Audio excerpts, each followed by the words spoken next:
Okay, first podcast in a little while. Last few podcasts we were talking quite a bit about diet, particularly carnivore diet, and our experiences and thoughts on that. But today we're going to have a bit of a shift into talking about movements and in particular some of the pitfalls that we might encounter. As we get a little older, we tend to become more injury prone, typically more sore. Maybe we start to feel like we're slowing down, less flexible. Just general decline. It's terrible, isn't it? Or is it? Well, nothing you can do about it, mate. You're just getting older. Just So getting older. acceptance therapy. That's That's what you it. need. Yeah, Acceptance that's what therapy. we're here Okay. for today. Yeah. Just to Um, help you face facts.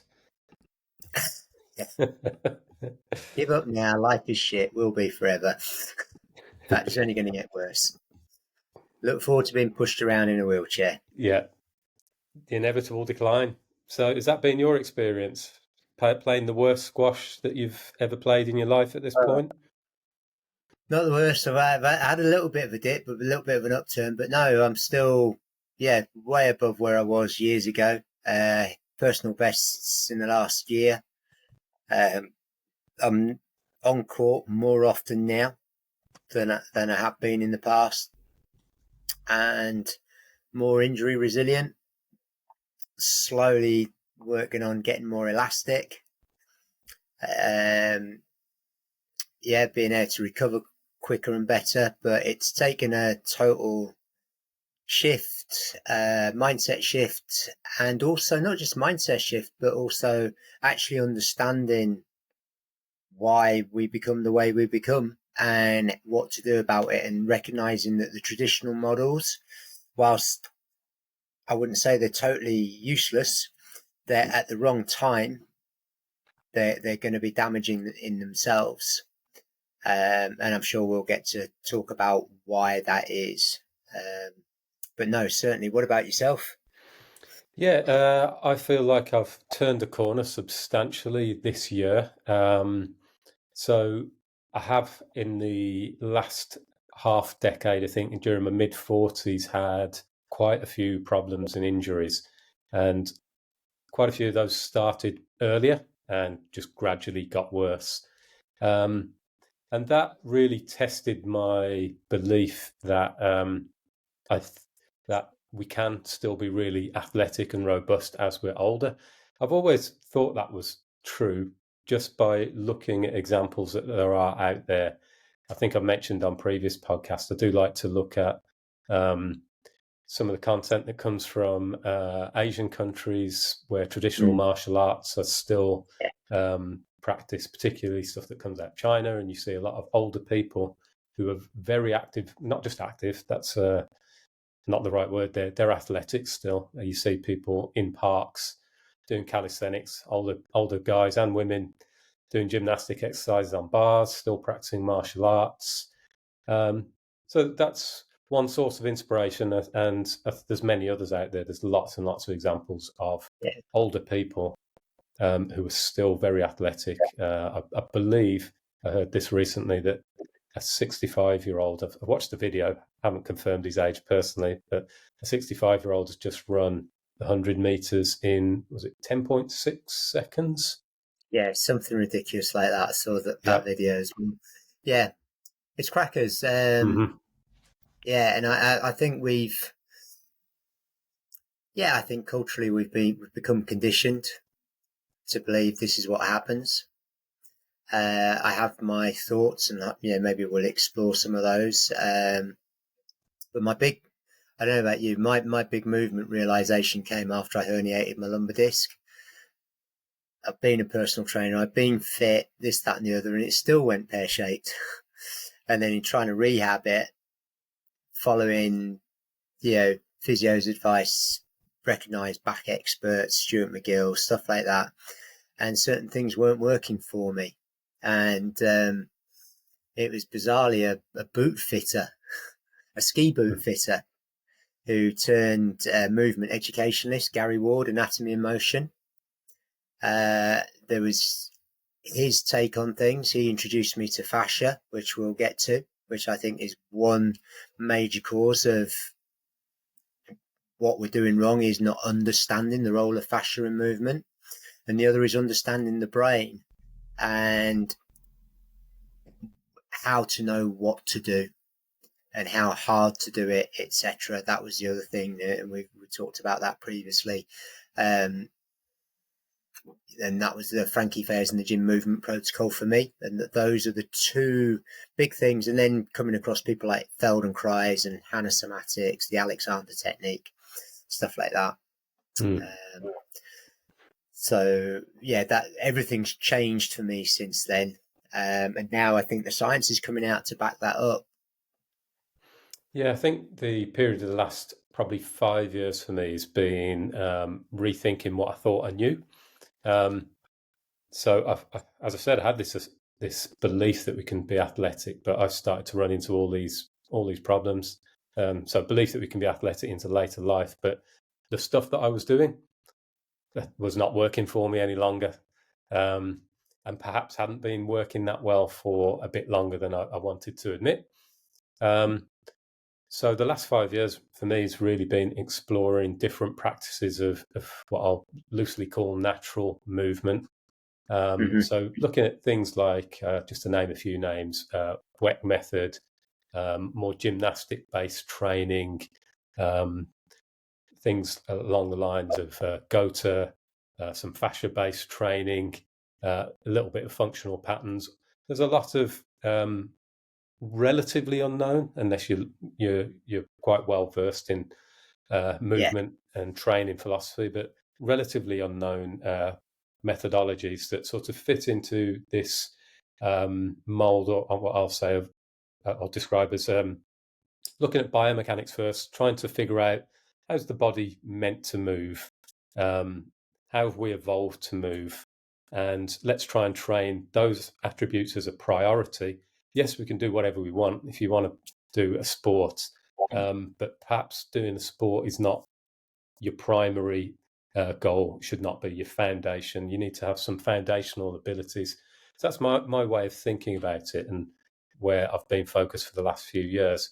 And it's taken a while for those practices for me to start to have an effect. I think there was a lot of work that needed to be undone, and new abilities and weaknesses that needed to be abilities that needed to be developed and weaknesses ironed out. And yeah, if you're in your fifth decade, it can take a little bit longer than you might want it to if you've been doing things a certain way for a long time.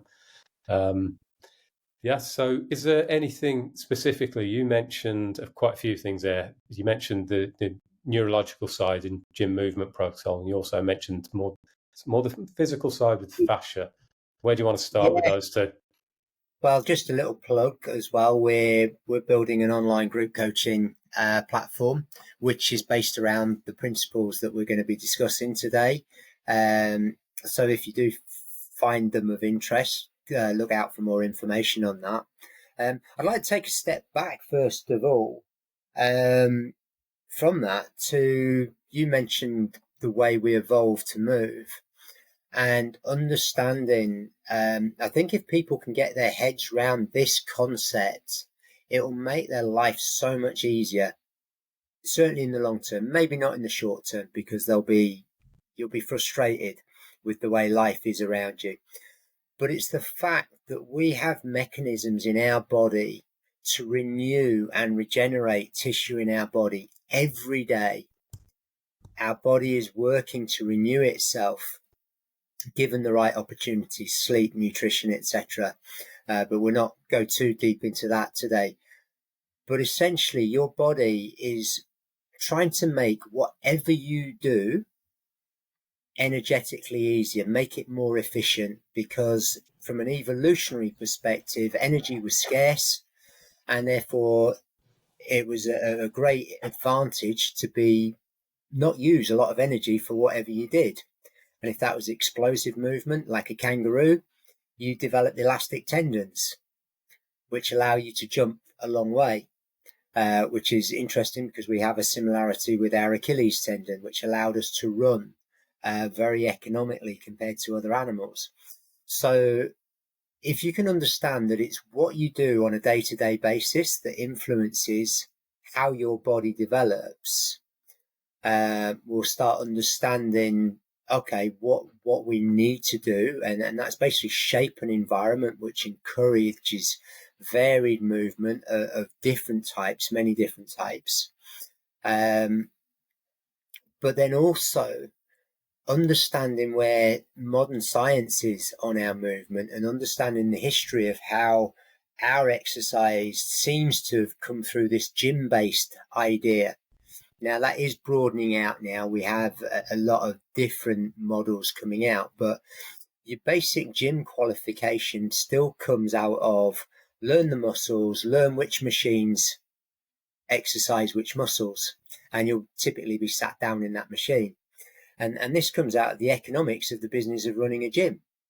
Having a set of machines that exercise muscle groups is a cheap way to enable lots of people, unskilled people, to try and get stronger. But the focus has been on muscles, not on our body as a whole. And this again comes from a historical legacy of anatomy, where we've dissected dead bodies, and the muscles at the time were the interesting thing, and there was this white stuff fascia that didn't seem to do anything, so that was just got ignored. We could put electricity through the muscles and we could get movement out of these dead bodies. You get the bodybuilding trend, Arnold Schwarzenegger, Universal, Nautilus. I think Nautilus was a big player in this, and now we have this business model of the gym, and this is what exercise has become. So I think those two things are key in understanding why what we do today is wrong. So then we talked about fascia. I'm going to use an analogy of the car here. What I believe has been happening, and this isn't just my original thought, this is from looking, reading and researching a lot of different coaches and movement experts, etc., is that we've become preoccupied with building the engine. How strong are we? How fast can we go? What's your VO2 max? How much can you lift?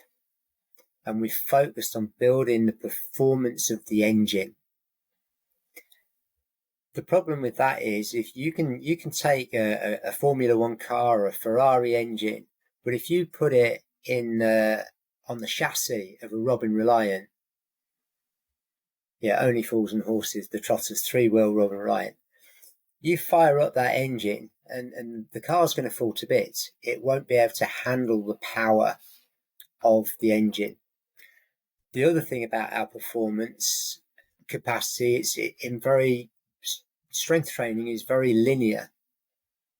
It's all done in one plane of motion, which means our body adapts to that and doesn't adopt to this multivariate movement, omnidirectional, or multi-directional movement, rotation, jumping, twisting, and expressing strength and force and all of these things.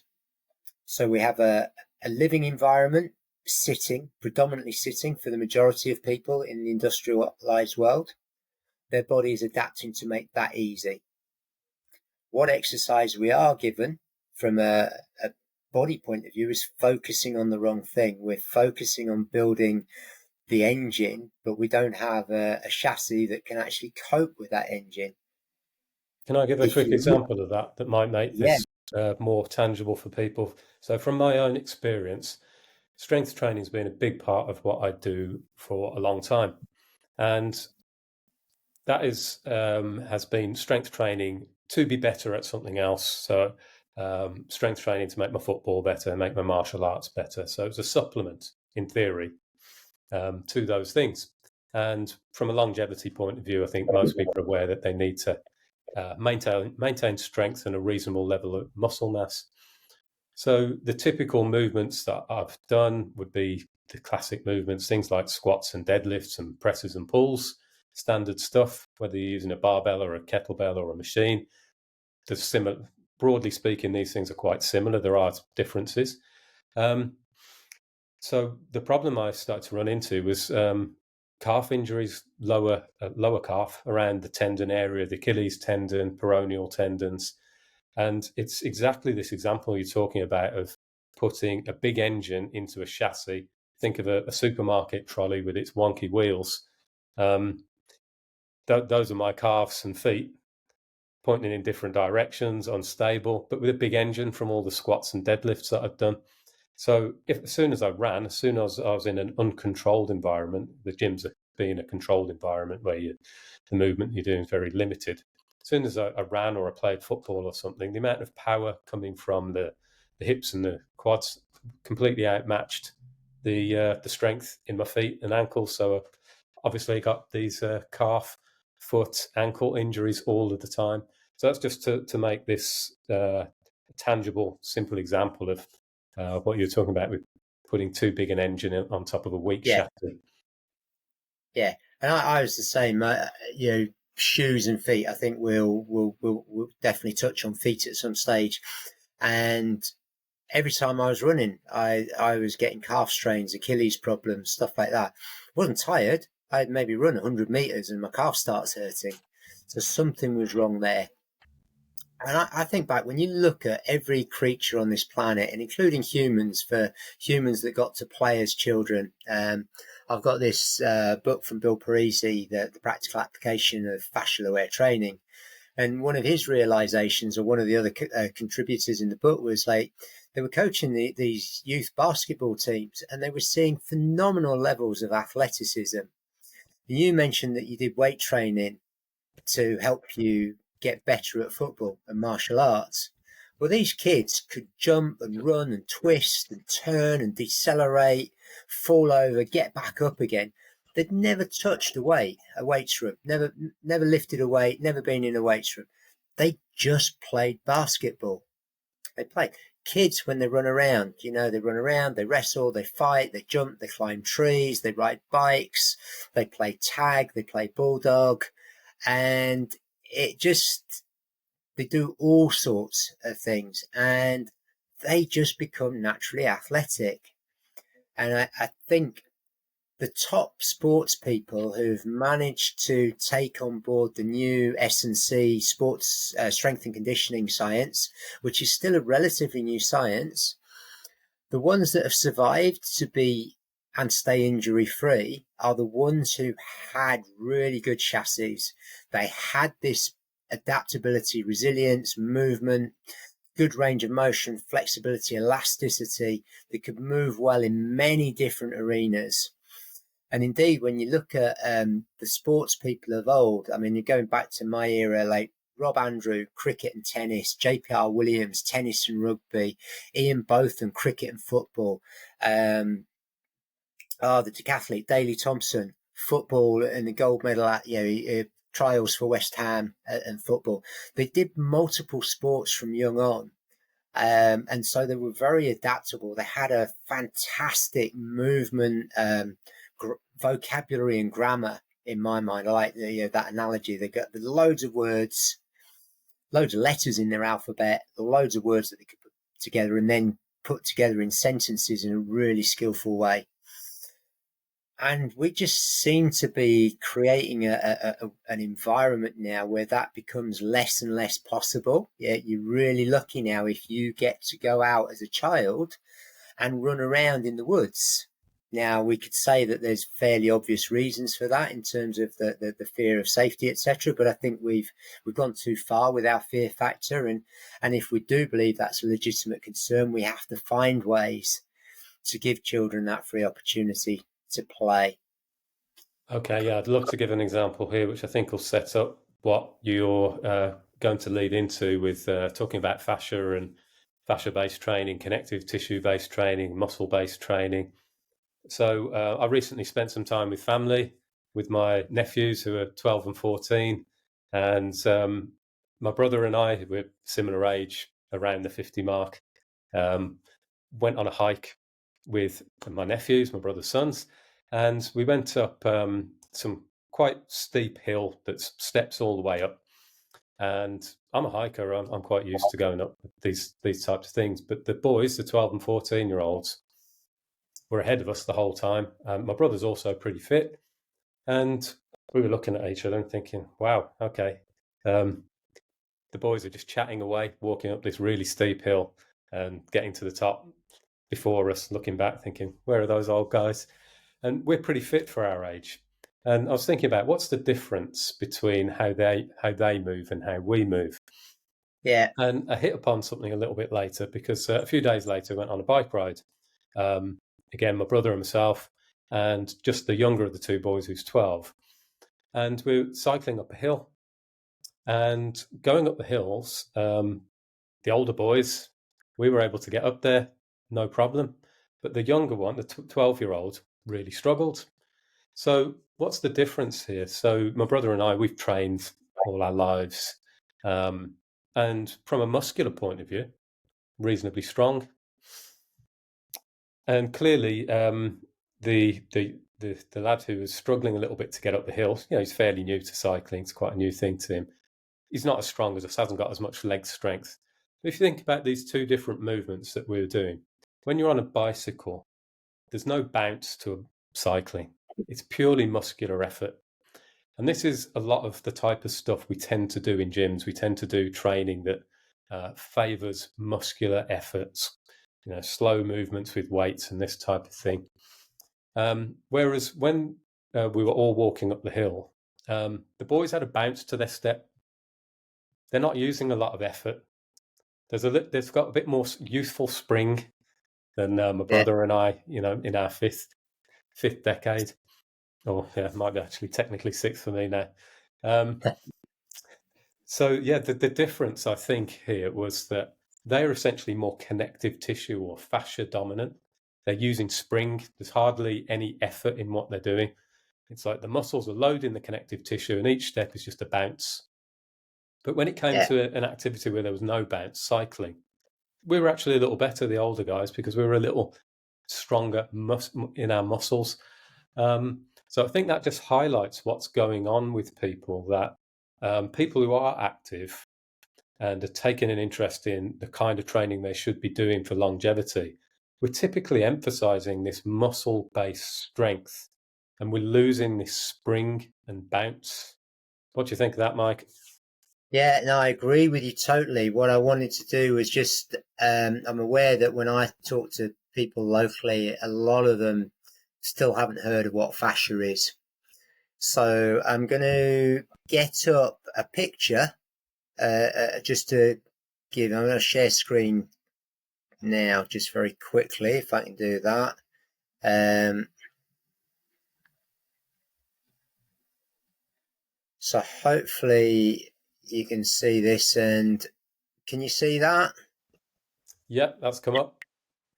Yeah. So fascia, some of the fascia that we can see, broadly speaking, when you've got meat, you'll see this white film or silvery grey film over the meat. Often will go into a tendon, etc. What fascia is this continuous web through the body that basically encases all of our muscles, almost in a way like sausage casing, but even more so that actually every muscle fiber within the muscle also has its own fascia. And this is a little bit like insulating cable around your copper wires in your bigger cable, which has more copper wires in it. So there's layers of fascia around. It goes into the tendons, which connects to a thin film around the bones. And it's actually, sorry, what I was going to say is actually you can dissect a full layer of muscles and fascia from head to toe. What I might see is if I can find a quick image for that. Yeah, I think a couple of other things that are interesting about it is, as you mentioned earlier, the fascia was discarded in autopsies for anatomy purposes Yeah, for many years. People didn't really think it was important. They thought it was just some kind of casing around the muscles. So the research on this is fairly new. It's fairly recent. that we're learning quite a bit about the role it plays. Yeah, I'm just trying to look at what sort of. There's so many different pictures. I mean, Sure. this picture here Yeah, will that's quite a show good one you there. the interconnectedness of all of this. So it's almost like the segments of an orange, and you can see each little muscle fiber coming out, the myofibril and the muscle fiber, they're each connected in fascia. And then the bunches of fibers are connected, covered in fascia. And then when you look at all of those muscle bundles there, that what's where it's labeled the muscle belly, that's fascia around the outside. So this is literally continuous, like a continuous web throughout our body. It also houses all of our organs, so it keeps them in place. And then multiple layers, and it's got to be, and it I think it holds 90+% of the nervous pathways to our muscles. So actually the nerve endings go to the fascia and not to the muscle. And we also have 6 to 8 times more more sensors in our fascia than we do in our muscles. So in terms of our understanding, our brain understanding what our body does in space and balance and all of that, it's all fascia related. Um, and as you said, this we can only see this now on certain scans. I think ultrasound and maybe a couple of other things, they've started working out how to actually see this. So this is one of the reasons we haven't looked at it. The issue that I find for myself, I got introduced to this a few years ago by a movement therapist, Gary Ward, the ski boot fitter, Anatomy in Motion. He was in Doctor on the House as well a few years ago.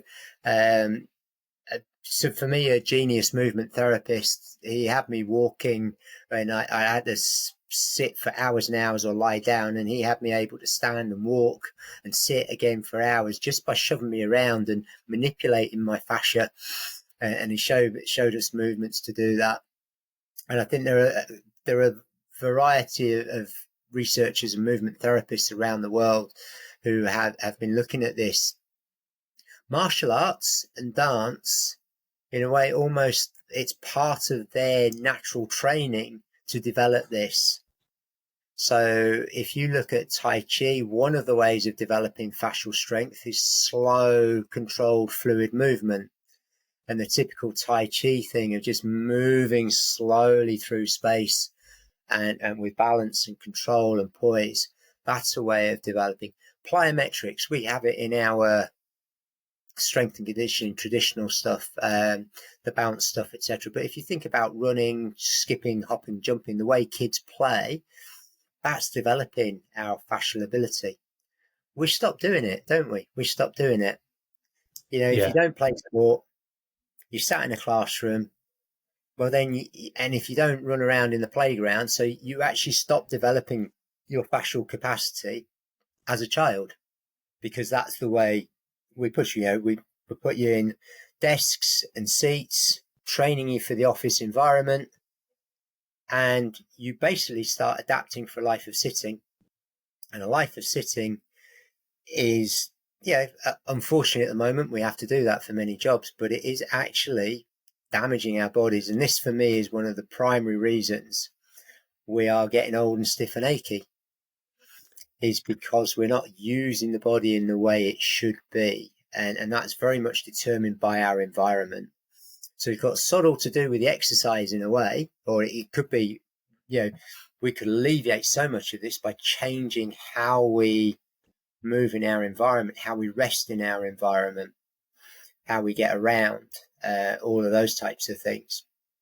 But the way we exercise, I think, exacerbates the problem, because our fascia and that chassis is degenerated, but we're trying to exercise in a way as if it's fully functional, and that's where we get the injury proneness from.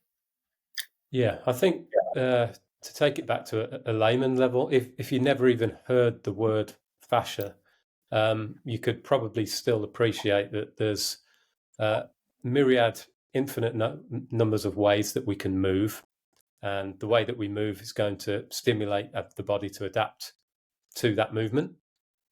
And regardless of which tissues exactly are doing the movement.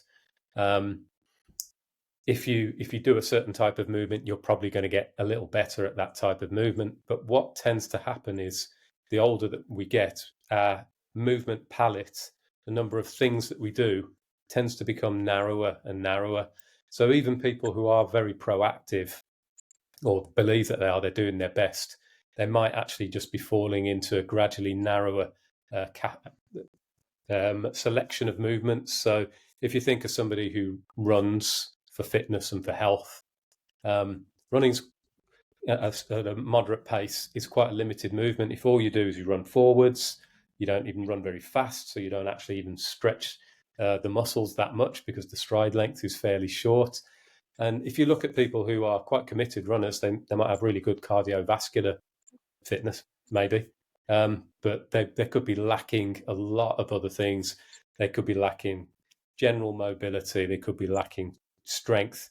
Often they're lacking coordination and balance. And just taking somebody who's a 40, 50-year-old runner and saying, okay, well, let's run sideways, let's run backwards, let's change our pace, let's jump onto that wall.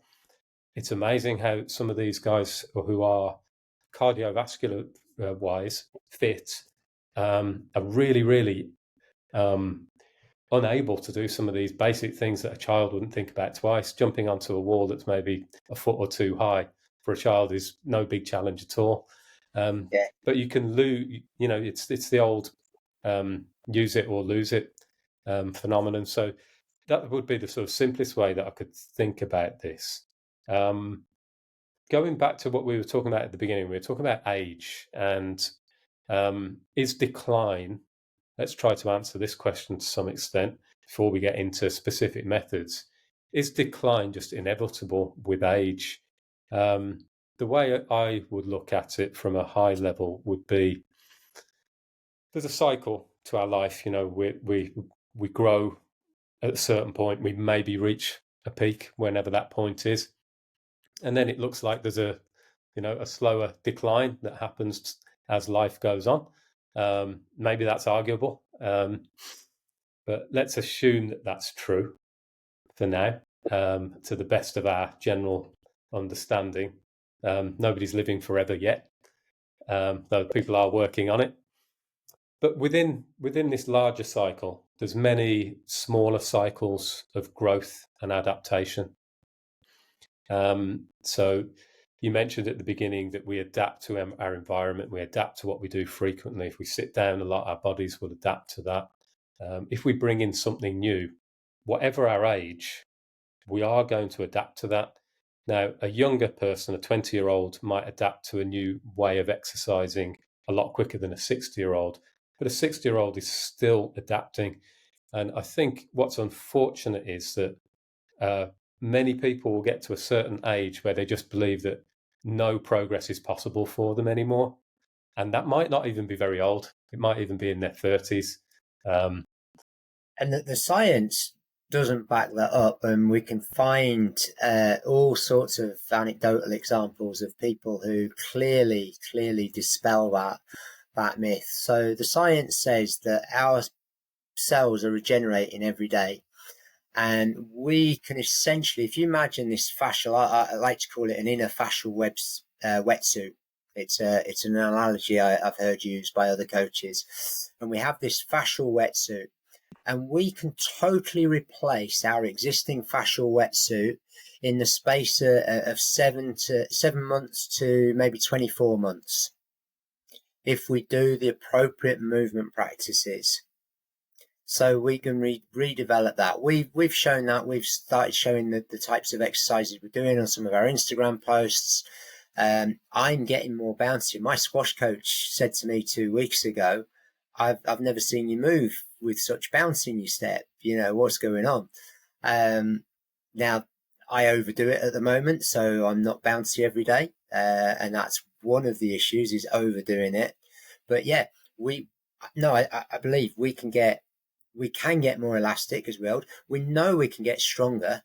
Research studies have shown that 80-year-olds can start a weight training program and develop increased strength.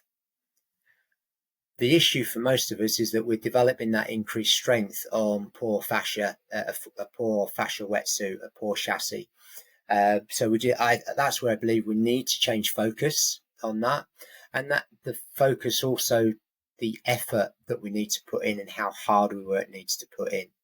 I think this is the other key component is like how hard do we work, because the traditional model comes on breaking it down and then waiting 2 or 3 days before you can do your next workout. And I think again that's problematic, because what do we do in the modern world in those 2 or 3 days in between? We're sitting down and we're resting, and it's like actually our body ends up adapting to that just as much, if not more so. Yeah. But no, I think it's not inevitable at all. If you're Usain Bolt and you've operated at your close or at your genetic potential, then yeah, I think it's difficult for top level pro athletes. But for the likes of you and me who've never been at that level, maybe as kids at one stage we could have been getting there, but I'm still, there's capacity for me to learn to move better and understanding this full body multi-directional movement, the elasticness. I never understood how certain people would do stuff. The feet, you mentioned runners. One thing I wanted to put in there was their feet are often incredibly weak because they've delegated suspension to a cushioned shoe. And it turns out that both the feet and hands are key in activating our fascial websuit. So we're actually sabotaging our effects to have a healthy body by, trying to protect ourselves. But actually it's something that's gone wrong. And my feet have improved dramatically through trying barefoot running, wearing minimalist shoes, barefoot shoes, etc. And slowly but surely, don't get me wrong, it's easy to go too far and get injured if you're not ready for it. So it's got to be a slow and steady approach. But I'm regaining function in my feet again now. And I used to pull a calf or Achilles every time I try to do just a little 10-inch box jump, just bouncing up and down. And now I can do it on one foot. And that's 10, 15 years after I used to strain the muscles the whole time. So very definitely we can improve. We can get better if we want to. Yeah, we're constantly adapting either way. So you can choose, in my opinion, what you want to adapt to. If you're ready to give up and adapt to the sofa, your body will definitely do that. Yeah. I think sometimes we think in very limited terms of our movement. We use these broad buckets of strength or cardio, and there's such a variety of different things that you can do. It's almost certain that you can develop some skill that you haven't got, that you've never explored before, that you can develop to a higher level. Again, going back to the traditional Chinese martial arts, some of the practices that they use, I think, are practices that can be maintained or even refined and improved over a lifetime. It's not all about just force output and how fast you can do something. There's a subtlety of movement, a skill of movement. So I think there's things that you can explore. You can explore these skills as part of your overall movement practice. But yeah, I think as well, as you said, most of us have not got anywhere near our genetic potential. There's so much more in terms of the raw athleticism and strength that we can still develop for the majority of us. We haven't done anything at an elite level. Definitely. I think as well, the question we need to ask ourselves, and this is one that when I was laid up with a herniated lumbar disc in agony for weeks and weeks, floor bound, for a period of weeks, 24 hours a day. I was a bit stupid because I refused to take painkillers at the time. But the question I asked myself was, do I want to go through the potentially the next 40 or 50 years of life living with this disability? Not being able to move, not being able to run when I want to, and knowing the less I moved, the less able I would be to move. So for me, I have this picture in my mind. I want to move better in 10 years' time than I'm moving now. And I want to move better in 20 years' time than I will be in 10 years' time. At some stage, I realize that becomes potentially not possible. Who knows? Maybe I die before that happens. But for me, my ability to move is fundamental to my experience of life and quality of life. And I was actually probably more mentally distressed by a herniated disc, and especially when I had the operation and I thought it'd gone wrong, than I was with a diagnosis of cancer. And that said something to me. But with my cancer, I was still fully functional, and actually not being able to move, for me, was a way worse idea. So yeah, what do you want to do when you grow old? Now, it doesn't have to be, you don't have to be a martial arts master, an Olympic gold medalist, or this, that, and the other. For me, I like to think that I can get good at master squash, be competitive at it. I've started that journey. It's tough. You get setbacks, but it may be I just want to play with my grandchildren. You know, can you sit down on the floor and play with your kids' little matchbox cars and stuff like that, and then get up again? Because I know so many people in their 50s and 60s who cannot or will not go down to the floor because they know they will struggle to get up again. And so, yeah, what do you want to be able to do when you grow older? How do you want to grow old? Yeah, that for me that's the question people need to ask themselves. Yeah, and I like what you said about you're going to aim to continually improve. I totally agree with that. That's how I look at things as well. I'm certainly not going to internally place a limit on myself. If the No, world gives me some different feedback, if my time's on the clock are just getting slower, well, so be it. At a certain point, that might happen, but I'm not going to start talking myself out of what I can do at any point. Let's go back to, in a broad sense, what we might need to do then if we're, um, let's say, above 40. maybe more than that. Let's just say above 40. No longer a teenager. I'll say that. So if we're no longer a teenager and we're thinking about how we can be as athletic as possible, as long as possible, I think we do need to take into consideration what you've mentioned before, which is this idea of how much effort we need to put in to get a result.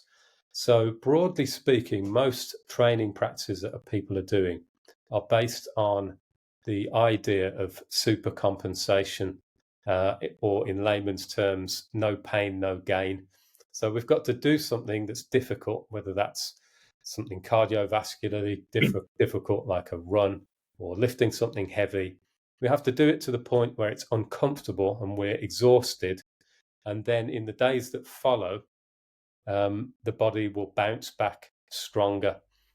So I think we need to challenge this idea and have a look at other areas of life, other ways of doing things, other cultures that don't really conform to this model, and people seem to be doing well as they're older. So let's take it straight to the hunter-gatherers first of all. It's my favorite place to look yeah, for inspiration. So we can see in older hunter-gatherers, people who seem to be, at the very least in the 60s, I've seen some documentaries of people who seem to be 90s or into three figures, who move really well, who are physically fit by any standard, and can probably do things that a lot of Western Western civilization younger people, 20-year-olds, couldn't do.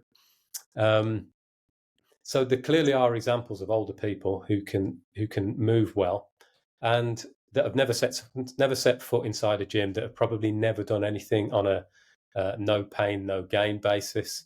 I think we can also look at people who have physical jobs and don't go to a gym, don't work out as such.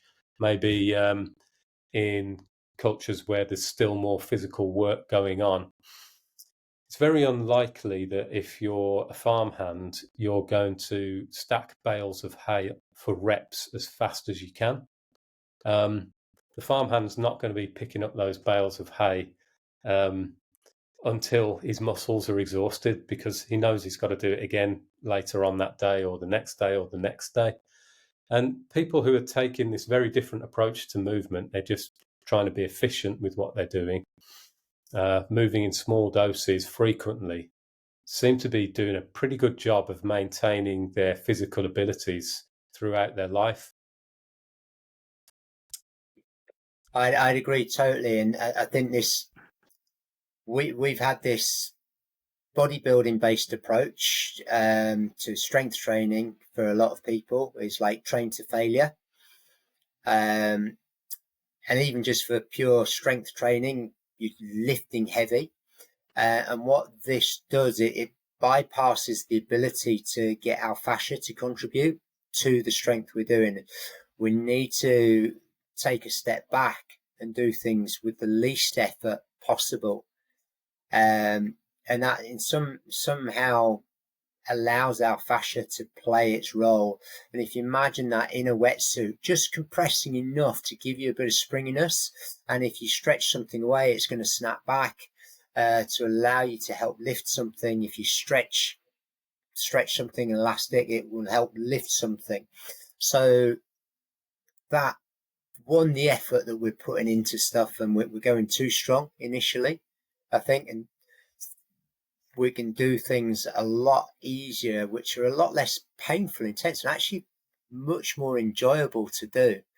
I mean, just on the spur of the moment, I want to, the shoulder raise thing that we were doing. Is it all right if I do that now? Yeah, go for it. So one of the things, and anyone who's watching or does watch this can try this as they go along. And just want to think, first off, just stand there. Don't worry about your posture too much. I want you to think about doing 10 shoulder raises and just notice where you feel it. Don't worry too much about the form. And I'm not doing anything here, but I can feel my shoulders. The effort's coming from my shoulders here. I can feel that very much so. I'm going to make a few adjustments to my posture. I'm going to lengthen myself here. Tuck my chin slightly so the back of my neck is lengthening. I'm going to broaden my chest and shoulders, so I'm expanding my fascial wetsuit out that way. I'm just going to slightly bend my knees, and that's going to allow my pelvis to tuck under slightly lengthen the spine. So now with my upper body, I've lengthened it, I've broadened it, and then also when I breathe in, I'm going to expand my diaphragm here. And when I compare that, I can do these for fun forever. And now I don't feel it in my shoulders.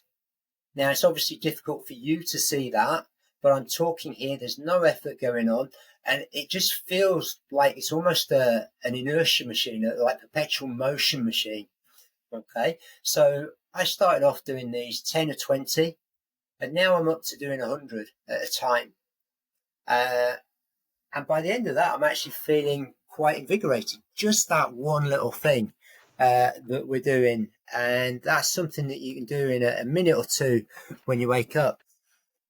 But this idea of, if you imagine a balloon, if it's underinflated, it can't help you. It's saggy. If it's overinflated, it's tight. And this is when we use too much muscle tension. But there's a level just down from that overinflated where balloons, it's full, you bend it, it will snap back. If you're a balloon toy person, you can make these balloon models, but then you can undo them and they go back to its natural shape. It's resilient, elastic.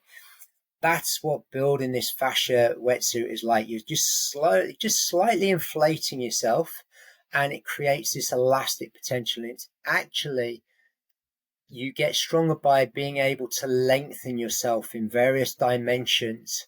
Whereas traditional strength training is all about contracting in. And that's the big difference between the two. And what I find is when I do a purely fascial only workout, I feel buzzing at the end of it. It's great fun, and stuff feels easy. It feels like I'm cheating. I'm doing different exercises. It feels like I'm cheating. but actually it's not cheating, it's working the way that evolution designed us to work. And then when you've got that function, then you can think about potentially building strength on top of that. Let's unpick this idea of cheating a little bit then. So Mm. I think there's a certain reward to feeling like you've worked hard. Mm. Um, and I think bearing in mind how sedentary a lot of people are, many of us enjoy the feeling of doing some hard physical work. So Yes. having a hard workout, a hard game of squash, um, leaving it all out there, as they say. So that is an enjoyable part of movement for a lot of people, and Yeah. people associate that feeling of having worked hard with making progress. So where might they be going wrong? People want to work hard. They feel like that's going to give them the results that they want. Um, where might that be a problem? And what springs to mind for me is just the amount of clients and people that we've spoken to who have that attitude and they want to be able to compete in their sport, or they want to be able to do something where they're exerting and getting that good feeling, but they're in pain. Yeah. So, That's the sign, isn't it? mhm. If you're pushing hard every time you go out there and you're not breaking down, then potentially you're doing all right, and you might not need to worry. But I suspect, having worked as a CrossFit trainer and doing high intensity boot camps and stuff, the average age group of people who came to those classes was 20 to 30 something. The occasional beast of a 40 or 50-year-old. And if you went to, if you go to the CrossFit Games, you get the age group stuff, and there's some phenomenal athletes out there at older who can still train like that. But they are few and far between. The masses. My nickname when I was at CrossFit was Sick Note, because I kept getting injured and not being able to do the stuff. Uh, if I had an injury-free period, I did get phenomenally fit, and it did carry over to my squash, but I was always getting injured. Um, so I think there's a couple of things. One is that you're typically going to be doing repetitive things. So if you're doing circuit training or stuff like that, you're using your engine past the capacity of your chassis, but you're also working in limited lines of motion. If you're doing standard gym training, if you're playing sports, you just don't have the resilience, the proprioception, the balance, the agility to actually deal with what power you have. And I would say the two other key factors for me. One, what are you doing in the time in between? Are you going from this sedentary lifestyle to working hard? So that was the other thing. I don't think that works. And then also the amount of recovery you're getting. Because when you work hard like that, you need 2 or 3 days recovery. And there was a few years ago, I couldn't play squash twice on the trot without 2 days running without getting injured. Now I've just I played a team match on Thursday night. I've had a coaching condition game session with a client yesterday morning, and then an hour's training with a friend. And then I've done an hour and a half to 2 hours training this morning. I shouldn't have done that. I'm knackered, but I'm still walking and I'm not injured. So I know I've done something better. I'm doing something differently, and I will make sure that I rest now, and I do actually probably do my fascia based workouts to help recover and regenerate that. Yeah, but typically, I couldn't do that in the past. I'd be broken. So we can get better. It does make a difference, the way we move. Yeah, so I think if we're thinking about training at a lower intensity, how can this actually be better than training to exhaustion or full effort training every time we go out there? So one of the obvious ones is the lower risk of injury. You mentioned obviously the fascia side of things, but um, lower intensity, lower risk of injury, leading to simply more frequent movement.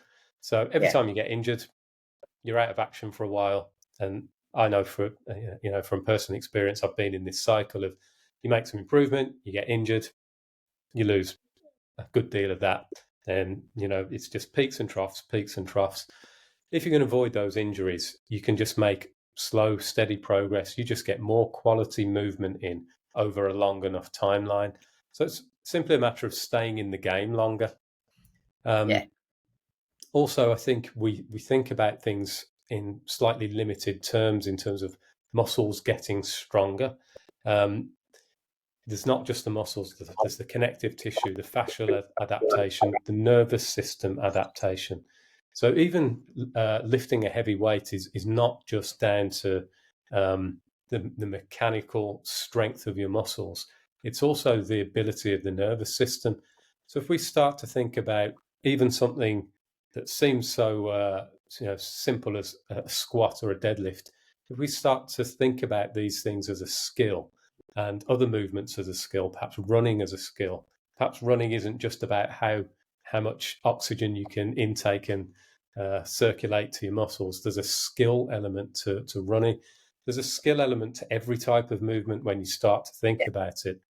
So if we can think about developing the skills of these movements, we can become more efficient from a nervous system point of view, and in time, that would be a favorable way. If you think of the evolutionary examples we were giving previously, a hunter-gatherer can't do something until he's so sore that the next day he can't move.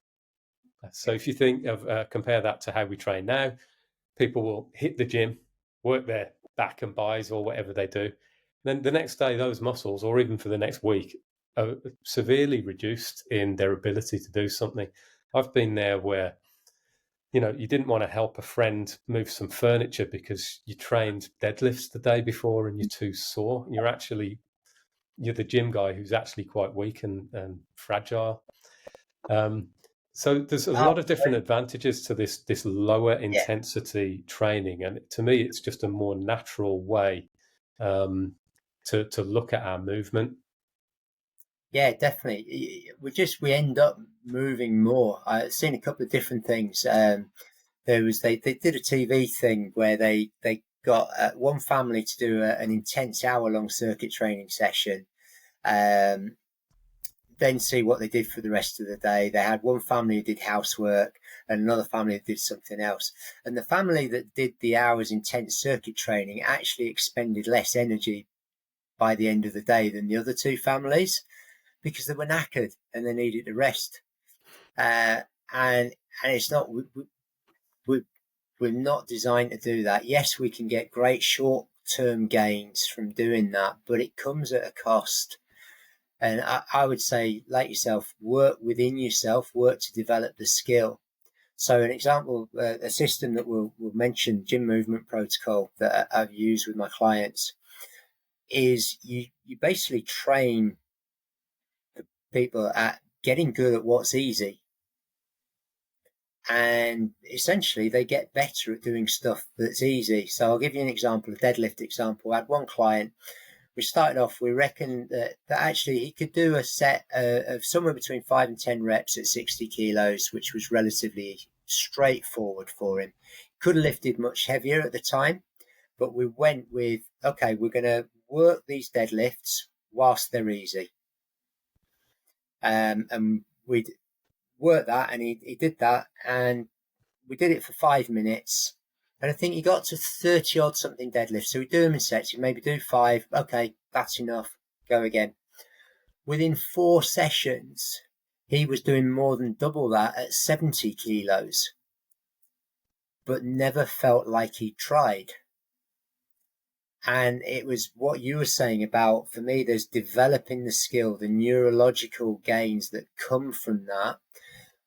But also then the tissue gains aren't being forced in the same way. So they can build steadily without the pressure, the need for extreme recovery.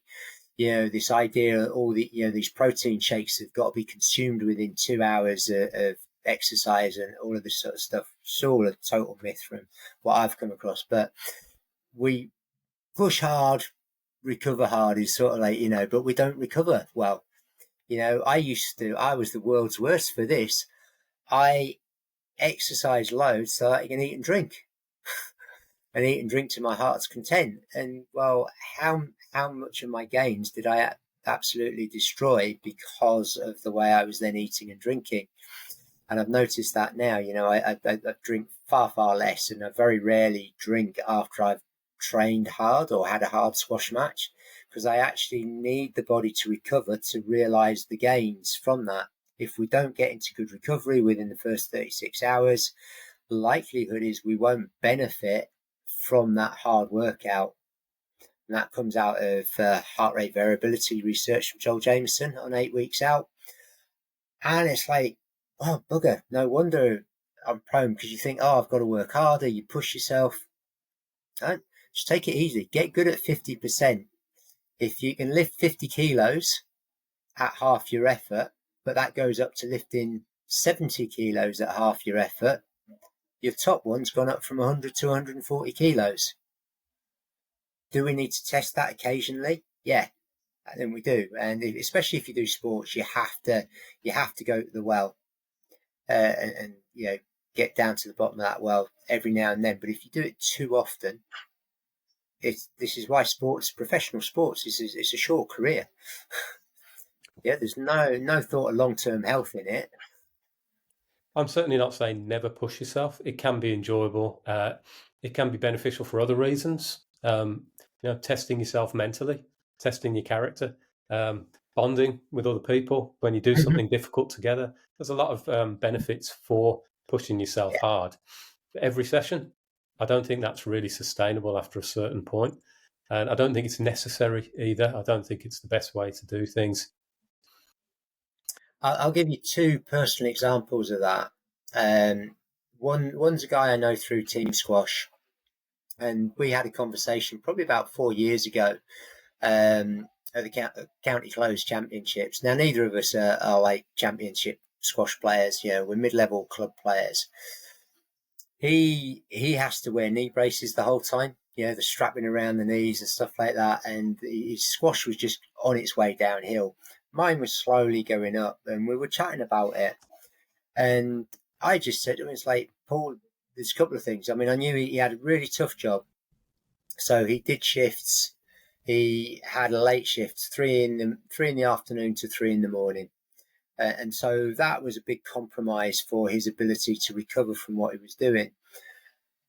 But the other thing I said to him is, like, every now and then you just got to find some easy games and just play for a shorter time. Don't play for 2 hours. And it's like, oh, I couldn't do that. It's in me. I've got to leave it all out. I've got to give 100% every time.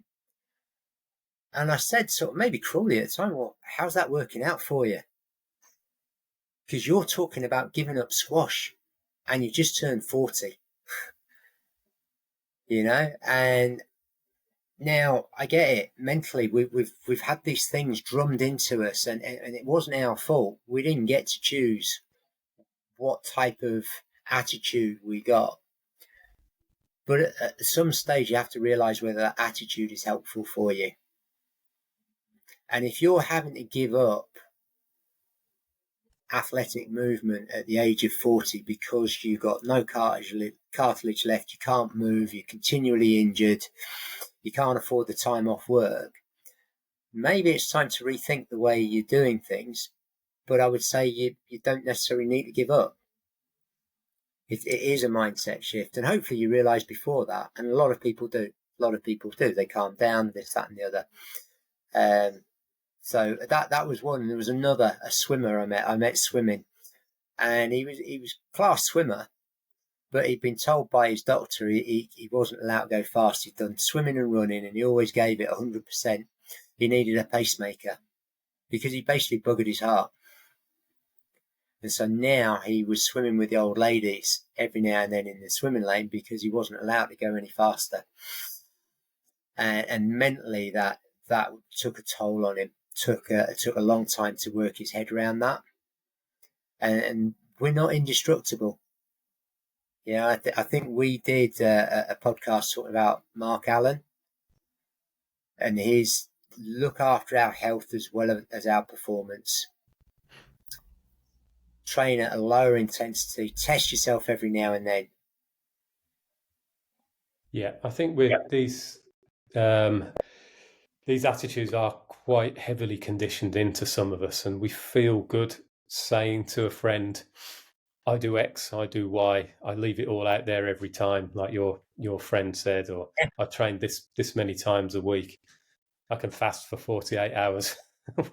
All these CrossFit, there different was a things. simple, Yeah, they yeah. become some kind of badge of honor.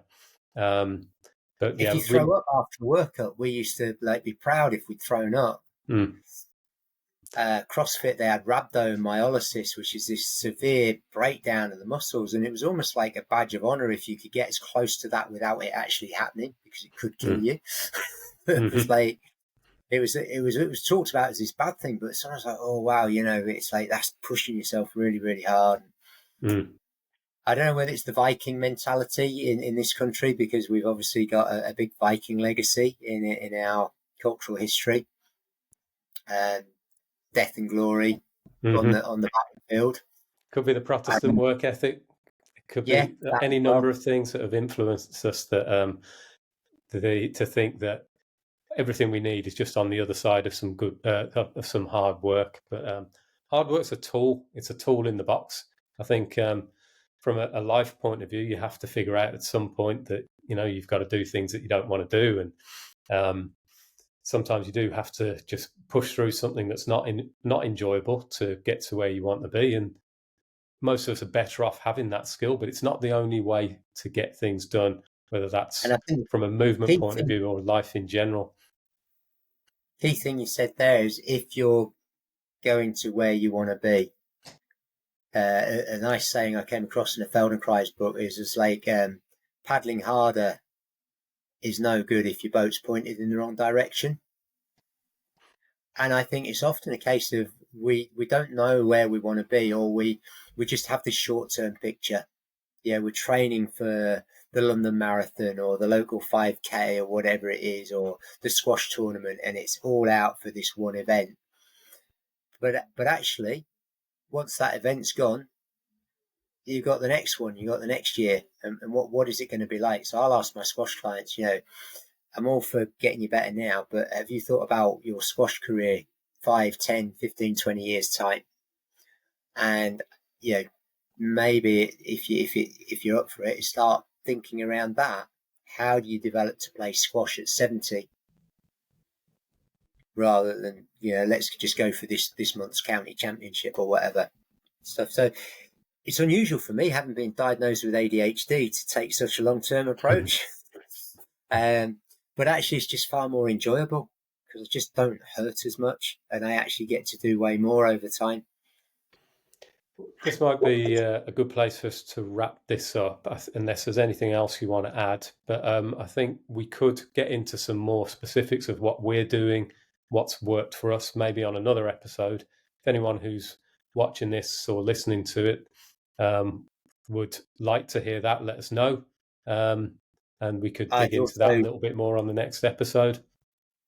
and also just for those who are interested and maybe would want to work with us coaching wise, we're setting up a 14-day reframe of movement in old age.